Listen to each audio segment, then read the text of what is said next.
Selma Durães, código 593, empregada doméstica.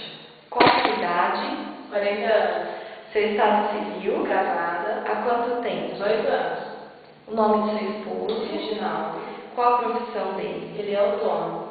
Você tem filhos? Tenho. Quantos? Eu tenho 4 filhos. Qual a idade dele? Eu tenho gêmeos de 18 anos, tenho uma menina de 11 e um menino de 8. Você mora em que bairro? Eu moro no centro de Cosmópolis. Você está aqui hoje se candidatando a uma vaga de empregada doméstica. Isso mesmo.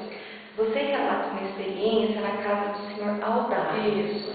É uma chácara, né? É uma chácara. Qual que é a sua rotina na casa? Eu faço a limpeza da casa, tiro pó, limpo, faço pano. Eu só não faço faxina completa lá, porque já tem uma pessoa que faz.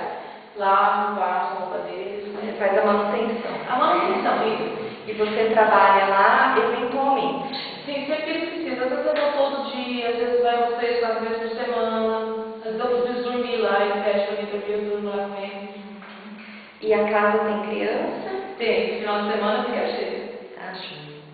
Você cozinha? Sim, o básico sim. Trivial simples. Trivial sim. Tem disponibilidade para dormir? Tenho. Você fuma? Não. Bebe? Não. Tem disponibilidade para início imediato? Sim. Ok, obrigada.